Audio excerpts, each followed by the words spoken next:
సరే రాజు, ఈ మధ్య నీ ఆరోగ్యం అస్సలు బాగుండట్లేదు. తొక్కేటప్పుడు కిర్రు కిర్రు అంటూ ఒకటే మూలుగుతున్నావు. కీళ్ల నొప్పులు, మోకాళ్ళ నొప్పులు అప్పుడే వచ్చేసినాయా? మాటి మాటికి ఆగిపోతున్నావు.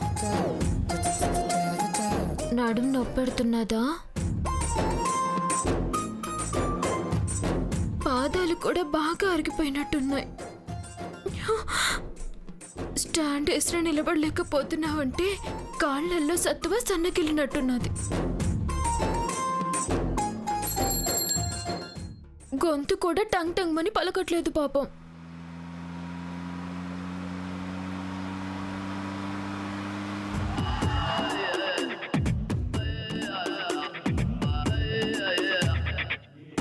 ఊపిరి వదలడమే గాని గాలి పూర్తిగా పీల్చుకోలేకపోతున్నావేంట్రా? పేగుల ట్యూబుల్లో పంచర్ ఏదైనా అయినాదా? బాధపడు మాకు. నీకు టోటల్గా బాడీ చెకప్ చేయించి ఓవర్ ఆయిలింగ్ చేయిస్తాలే. మే ఇది టైర్ కూడా సినిగిపోయినది, కొత్త సెడి కొనిపియాలా?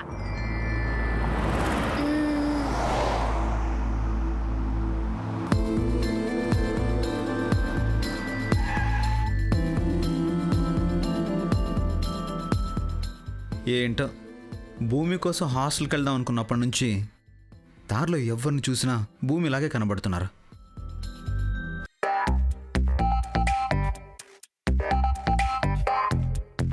కొండమ్మ కూడా కనిపిస్తుంది ఏంటి?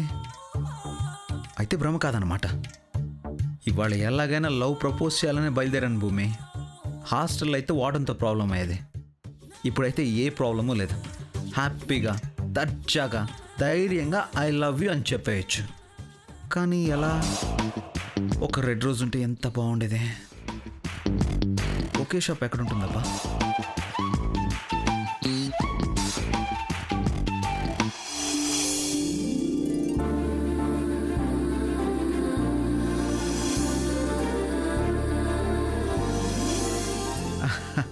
ఆహా, నా ప్రేమకు పంచభూతాలు కూడా హెల్ప్ చేస్తున్నట్టున్నాయి.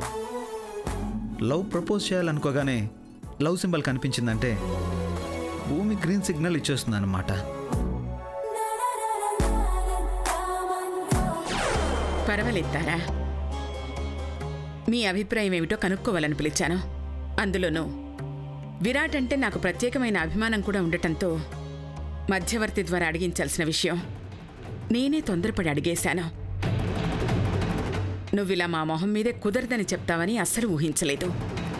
ఊహించుంటే అసలు మేం మా తాహతకు తగ్గట్టు ఏ జమీందారీ సంబంధమో చూసుకుని ఉండేవాళ్ళం. అయ్యో, నేను చెప్పేది మీరు పూర్తిగా వినలేదు.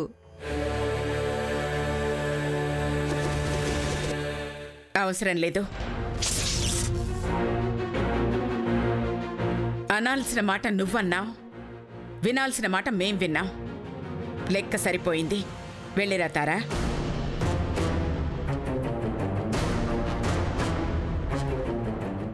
ఒకసారి నా అభిప్రాయం కూడా వినండి పిన్ని గారు. ఒక్క నిర్ణయానికి 2 అభిప్రాయాలు ఉండటం ఏమిటో నాకు అర్థం కావడం లేదు. నువ్వు ఇంకేమన్నా చెప్పాలా? ఇంకేమన్నా అబద్ధం చెప్పాలనుకుంటే చెప్పేయి. నేను చూడాలనుకుంటున్నాను నన్ను మోసం చేయడానికి నువ్వు ఎంత నీచానికి దిగజారగలవు అని. ఎందుకు ఆలియా, ఎందుకు నువ్వు ఇలా చేసావు? నీకు తెలుసు కదా, నానమ్మ తర్వాత నీ ఒక్కదానిని కదా నేను పూర్తిగా నమ్మేది. ఏమన్నావు నువ్వు? ఈ మధ్య అన్నిటినీ మర్చిపోతున్నావా? అది చాలు. వాటిలో ఉన్న శక్తి విషయాన్ని గ్రహించి మనకు వివరిస్తాయి.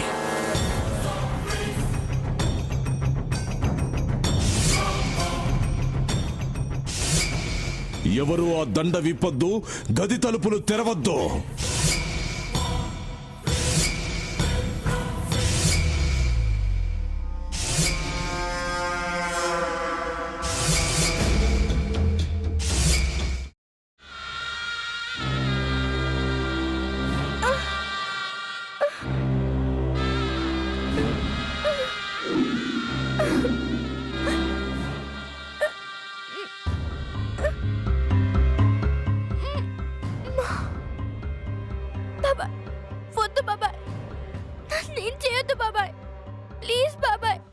నీకు నిజం తెలిసినప్పుడే నా ఆలోచనలో నువ్వు చచ్చిపోయావు. అబ్బా ప్లీజ్ కొంచెం తినండి ప్లీజ్. భీమారావు గారు మీరా? ఇగో మీరా కాదు సక్కుబాయ్. అవును, మీ పనామే లేచిపోయిందని చెప్పి కంప్లైంట్ ఇచ్చినావు కదా. రేయ్ ఆయన కంప్లైంట్ ఇచ్చింది లేచిపోయిందని కాదు, కనిపించడం లేదు అని. అచ్చా, అట్లానా? సరే మేడం. ఇడియట్. ఆ వంట మనిషి పేరేంటన్నారు? రత్తాలు మేడం. ఏం పెద్ద మంచి, నీ వంట మంచిని కూడా మేడం అని పిలుస్తావా? రేయ్ హాఫ్ బ్రెయిన్,